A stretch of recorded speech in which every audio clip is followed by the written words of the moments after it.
Je vous souhaite la bienvenue dans cette nouvelle vidéo de la formation.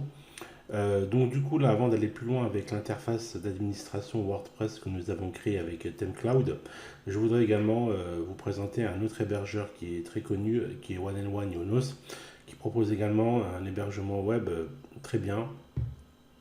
Je l'utilise également pour un de mes domaines. Alors c'est très simple pour créer un site WordPress avec One and One. Donc là, on est sur la page d'administration et il faut aller dans domaine et SSL, pardon. Donc au préalable, bien sûr, il aura fallu acheter votre nom de domaine. Moi, en fait, faut que je crée un sous-domaine parce que j'ai déjà un domaine. Voilà, donc c'est très simple. Donc moi, je vais créer pour le cadre de cette formation, je vais mettre formation comme ceci, enregistrer. Voilà. Et j'ai ici le sous-nom de domaine que j'ai créé, sous-domaine que j'ai créé, pardon. Donc je clique dessus pour l'utiliser. Ensuite, il me renvoie donc vers cette page-là où il y a cette fenêtre-là. Moi, je veux utiliser le domaine, pardon. Voilà. Donc ensuite, il me renvoie sur une autre page. Et là, je vais créer mon site web. Donc je clique dessus, créer, voilà. Et là, il y a plusieurs solutions. Puis sur CMS, c'est-à-dire Content Management System, des gestionnaires de contenu qui vous permettent de créer un site web très facilement. Nous, on va utiliser WordPress, comme ceci. Donc on clique démarrer sur démarrer. Voilà. Là, il va nous redemander lors de l'installation WordPress le nom du site. Donc on va le laisser. Moi, je vais mettre formation. Voilà. Donc ensuite, il faut cliquer sur créer un site web. Et là, il va vous envoyer sur cette page-là. Et là, il va vous demander vos identifiants enfin, vos identifiants pour vous connecter à votre interface d'administration. Donc du coup, il va bien falloir les choisir correctement et les noter quelque part pour ne pas les oublier. Donc moi, je vais créer les miens assez rapidement. Moi, je vais mettre un peu, alors, voilà, comme ceci, hein. C'est juste dans le cadre de la formation.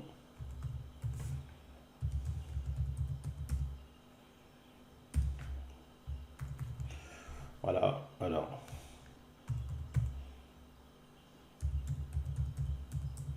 Donc c'est très simple. Là, on met la langue d'interface français et on coche les conditions d'utilisation. On clique sur suivant. Et là, voilà, donc installation de WordPress.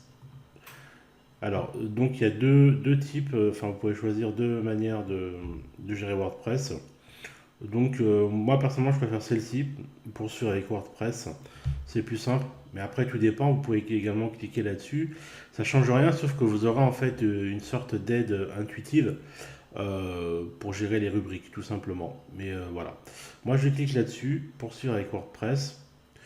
Et là, en fait, il y a dans ce petit onglet déroulant, il me demande de choisir le domaine parce que j'en ai plusieurs, donc du coup, je prends celui que je viens de créer. Voilà, je clique dessus. Voilà, et là, normalement, il va m'installer WordPress sur mon hébergement. Donc, c'est la version 5.2.4. Voilà, donc sachez que depuis la version 5, il existe un nouvel éditeur que WordPress a mis en place, c'est Gutenberg. Donc ça, on pourra le voir éventuellement plus tard dans la formation. C'est juste à titre d'information. Voilà, donc là, le temps que One compile le site, voilà, donc c'est OK, super. Félicitations, votre nouveau site web est en ligne. Voilà, donc nous, ce qu'on veut, c'est modifier le site. Donc on va cliquer ici. Bon, là où je vous laisserai regarder, il y a pas mal de petites choses à voir en rapport avec votre site. Et là, également en bas, vous avez la possibilité de créer une adresse mail avec votre domaine. Donc ça fait toujours professionnel, bien sûr, d'avoir une adresse avec votre nom de domaine. Par exemple, contact formation saracom.pro ou alors votre nom, prénom, votre site web, etc., etc. Donc c'est beaucoup plus simple. Et vous pouvez également lier cette messagerie à votre messagerie Gmail ou Yahoo. On pourra éventuellement le voir dans une autre vidéo. Donc on revient ici. Donc on va cliquer sur modifier le site web.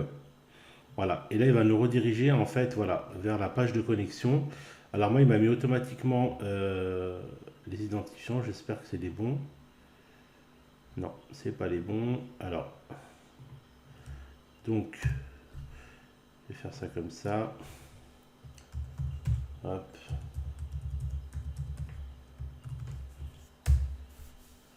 Alors, est-ce que c'est les bons? Oui, c'est les bons. Super. Voilà. Donc, on a cette fenêtre de bienvenue. Donc là, vous avez la possibilité donc soit de vous faire guider, soit de mettre non merci, je suis un expert. Moi, je vais cliquer sur non merci. Voilà. Et là, en fait, je suis redirigé, bah, comme pour le téléchargement sur ThemeCloud. Là, on a la même page d'accueil, exactement pareil, sauf que là, bah, vous avez un message de bienvenue de la part de l'hébergeur Yonos One and One. Et par défaut, il a été mis en français. Le paramétrage de la langue, il a été mis en français directement, contrairement à dans ThemeCloud. Voilà, donc c'est à peu près tout pour cette vidéo. Donc là, on va passer à la suite. C'était juste en fait pour vous montrer donc comment télécharger WordPress sur un autre hébergeur que ThemeCloud. Et voilà. Donc j'espère que ça vous a plu. N'hésitez pas à me demander si vous avez la moindre hésitation ou une question ou peu importe. Je reste à votre disposition et je vous dis donc à très vite pour la suite de la formation.